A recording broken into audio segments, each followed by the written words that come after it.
আসসালামু আলাইকুম। সরি, ওই টেকনিক্যাল কারণে আমার আগের লাইভটা অর্ধেক ইয়ে হয়ে গেছে। আমি ওখান থেকে শুরু করছি। যারা দেখতে চান আগের ভিডিও আর এই ভিডিওটা মিলিয়ে দেখতে পারেন। এখানে আমি যেটা বলবো যে একটা অফিসারের একজন কমান্ডিং অফিসার, তার যে কমান্ডিং অফিসার আছে মুস্তাফিজুল ফেরদৌস, সে বিগ টাইম আওয়ামী লেসপন্সার। সে এবং তার ওয়াইফ হচ্ছে পুলিশের অফিসার ছিলেন বা এখনো আছেন। তারা অ্যাকচুয়ালি প্রায় 9 বছর ধরে, 2 টেনিউরে 9 বছর ধরে এসএসএফ এ ছিল। ওখান থেকে এবং তার আন্ডারে ছিল হচ্ছে এই ক্যাপ্টেন সাদেক। এই সাদেককে এত বছর, 198 দিন ধরে রাখাটা সম্ভব না unless it is approve by the highest authority. আমি ধরে নিতেই পারি প্রেজেন্ট সার্কামস্টেন্সেসে জেনারেল ওয়াকার এই জিনিসটা জানতেন, না হলে একটা অফিসার এতদিন ধরে জায়গায় অ্যাবসেন্ট থাকতেছে। ইভেন তার সিও এখন যে কথাটা বলতেছে যে সে হার্টের ইয়ের জন্য রামুস সিএমএইচে ছিল, ওখান থেকে ঢাকায় রেফার হয়েছে। এবং এই জিনিসটা হইলেও মানে অ্যাকচুয়ালি তাকে কিন্তু মানে অ্যারেস্ট বলবো না, সেনাবাহিনী গিয়ে একটা উত্তরের একটা বাসা থেকে নিয়ে আসছে, এটা সম্ভব হইতো না। এখন আপনি শুধু একটা জিনিস দেখেন যে আমি বারবার বলে আসছি যে জেনারেল ওয়াকার যতটাই করেছে, সে তার পুরোনো যে কমান্ডার যারা আছে, যাদের ট্রাস্টেড কমান্ডার 9 ডিভির জিওসি বিজিবি, যে বিজিবির অধীনে লেফটেন্যান্ট কর্নেল রেদওয়ান পাবলিককে হত্যা করেছে। একটা রিপোর্টে পাওয়া গেছে যে সেই রেদওয়ান যেখানে গুলি করেছিল ওখানে ওই স্পটে ওই দিন 20 জনের মতো, 20 বা 21 জনের মতো মারা গেছে। সো এখানে এবং অন্যান্য যারা কমান্ডার আছে, এবং বাংলাদেশ আর্মিতে যেটা দেখলাম এখন কমান্ডে সব জায়গায় আছে হচ্ছে 35 লং কোর্স, মানে আর্মির কন্ট্রোল করার যে সমস্ত ইম্পর্টেন্ট অ্যাপয়েন্টমেন্ট আছে, এবং এরাই সবকিছু এখানে জিনিসটা করতেছে। জেনারেল ওয়াকার জেনে বুঝেই করতেছে সবকিছু, তাতে কোনো ডাউট নাই। এবং যখন ভাটরা থানাতে যখন এরা সাক্ষী দিল মেজর সাদেকের এগেনস্টে, তখন সে এই মেজর সাদেক তখন গোয়েন্দা সংস্থা যেটা জানার পরে তখন ভাটরা থানাকে বলছে না, সেনাবাহিনীর লোক, আমরা সেনাবাহিনী নিয়ে আসবো। তখন সেনাবাহিনীর লোক যখন ওখানে গেছে, নক করার পরে 3 ঘন্টা পরে সে দরজা করছে। সেনাবাহিনী ওয়াজ ভেরি হিউম্যান। আমরা নর্মাল দেশদ্রোহী, এটা তো দেশদ্রোহিতা, দেশের বর্তমান সরকারের এগেনস্টে একটা আন্দোলন, নাশকতার পরিকল্পনা করা, এটা একটা দেশদ্রোহিতা। এই দেশদ্রোহিতার জন্য দে আর ভেরি হিউম্যান। তাদেরকে খুব ভদ্রভাবে ক্যান্টনমেন্টে নিয়ে আসছে এবং অফিসার্স মেসের মধ্যে রাখছে, even not with the guard, যেটা ওপেন অ্যারেস্ট বা ক্লোজ অ্যারেস্ট যেটাই বলে, অফিসারদেরকে অফিসার্স মেসে রাখে এবং উইথ দ্য গার্ড। সো এই সিচুয়েশনে যেটা বোঝা যাচ্ছে, এখন এই জিনিসটা এক্সপোজ হয়ে যাওয়ায় তারা এখন ড্যামেজ কন্ট্রোল করতেছে। বাট আমি মনে করি যে আমি যে স্ট্যাটাসটা দিয়েছি বা এখন যে লাইভটা করছি, এটার প্রেক্ষিতে নর্মাল যে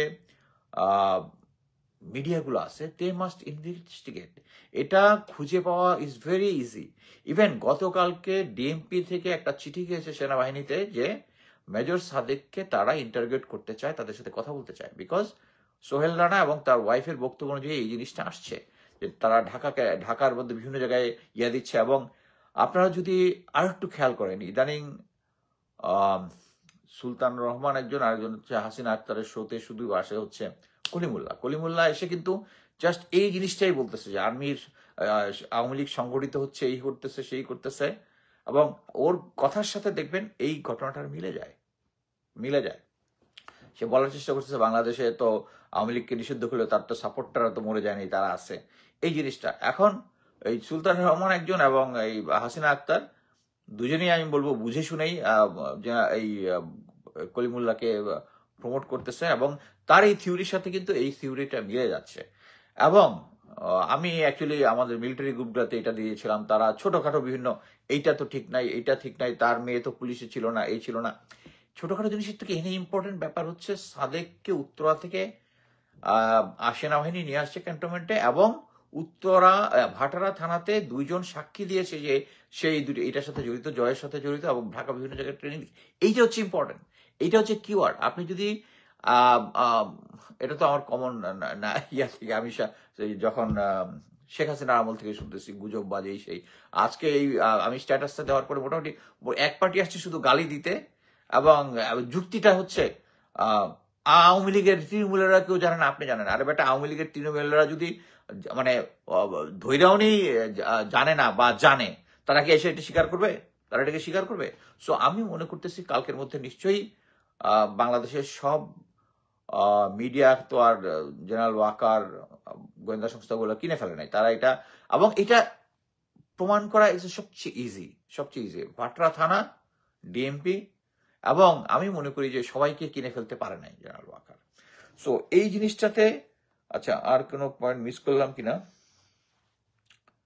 আচ্ছা, আমি যেটা টেনেছি যেটা হচ্ছে এই কারণে জেনারেল ওয়াকার তার সমস্ত লোকজনকে কমান্ডে রাখছে, এবং আমি সবসময় বলে আসছি একটা অপরচুন মোমেন্টে সে তখন ক্ষমতা দখল করে তার আপাকে নেওয়ার ব্যবস্থা করবে। এই জিনিসটা একটা মানে আকাশ কুসুম স্বপ্ন, কিন্তু ভারতীয় গোয়েন্দা সংস্থা এবং আওয়ামী লীগ যে কোনো স্মল অপরচুনিটি তারা ব্রেক থ্রু করার চেষ্টা করবে, এবং দিস ইজ দ্য মোমেন্ট। যদি তারা আসলেই এটাকে সফলকাম হতে পারত, তা মানে তারা যে ক্যালকুলেশন যেটা করে নাই সেটা হচ্ছে যে বাংলাদেশের মানুষ, ইভেন সেনাবাহিনী, তারা শেখ হাসিনার বর্বরতার প্রমাণ দেখেছে। এখন আজকেই বিভিন্ন জায়গায় দেখলাম যে একজন নাকি 100 কয়টা 1000 কয়জনকে খুন করেছে, এবং খুন করার পরে তার মগজ নাকি হাতের মধ্যে লাগলে এটার মধ্যে তার ভিতরে একটা সেন্সেশন কাজ করে। আমরা এখনো জানি না, তাজুল ভাই এখনো বলে নাই যে এই লোকটা কে।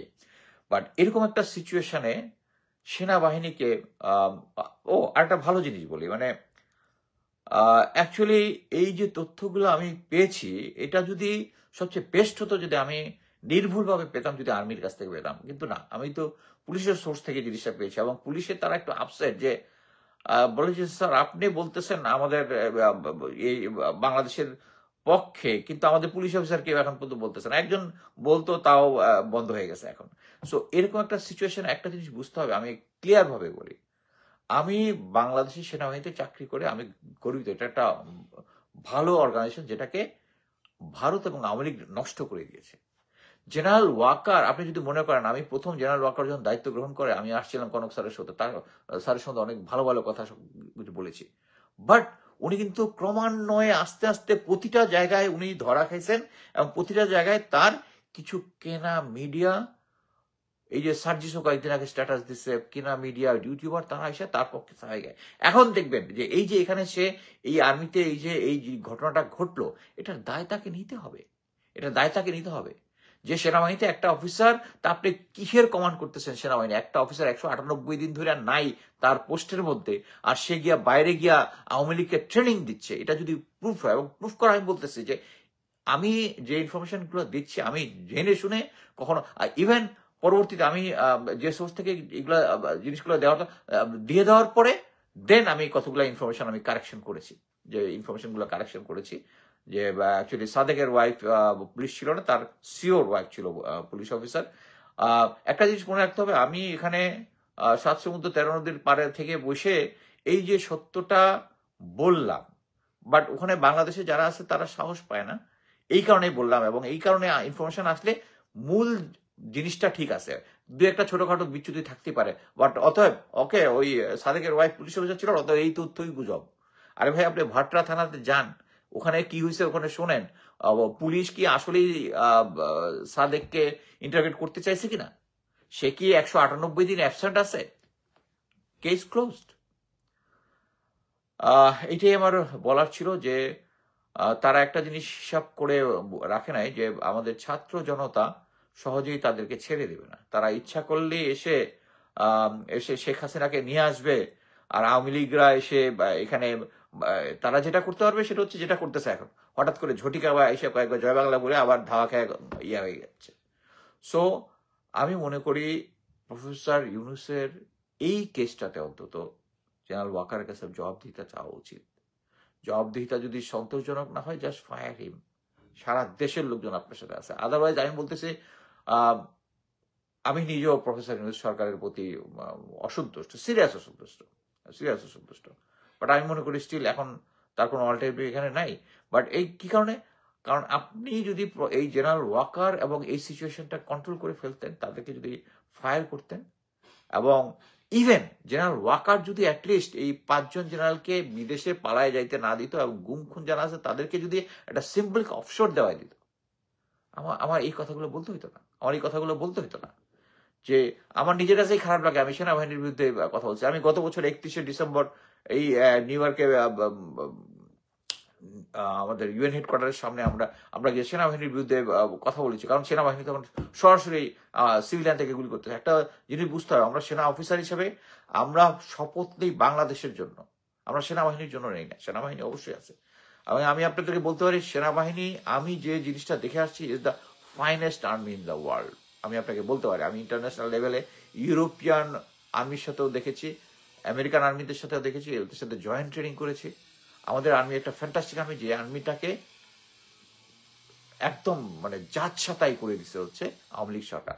সো এইটাকে পুরো অবস্থায় নিয়ে যাওয়ার জন্য আমাদেরকে এই যারা গুম খুনের মতো গর্হিত কাজ করেছে তাদেরকে আইনের আওতায় যদি না আসে তাহলে কোনো এক্সাম্পল হবে না, এক্সাম্পল হবে না। এখন জেনারেল ওয়াকার এবং অন্যান্যরা হেভি কি বলে ভ্রাতৃত্ববোধের আওয়াজ তুলে কিছু হইলেই, ভ্রাতৃত্ববোধ। গত 16 বছর ভ্রাতৃত্ববোধ কোথায় ছিল? যখন জেনারেল আজমিকে ধরা হয়েছিল তখন ভ্রাতৃত্ববোধ কোথায় ছিল?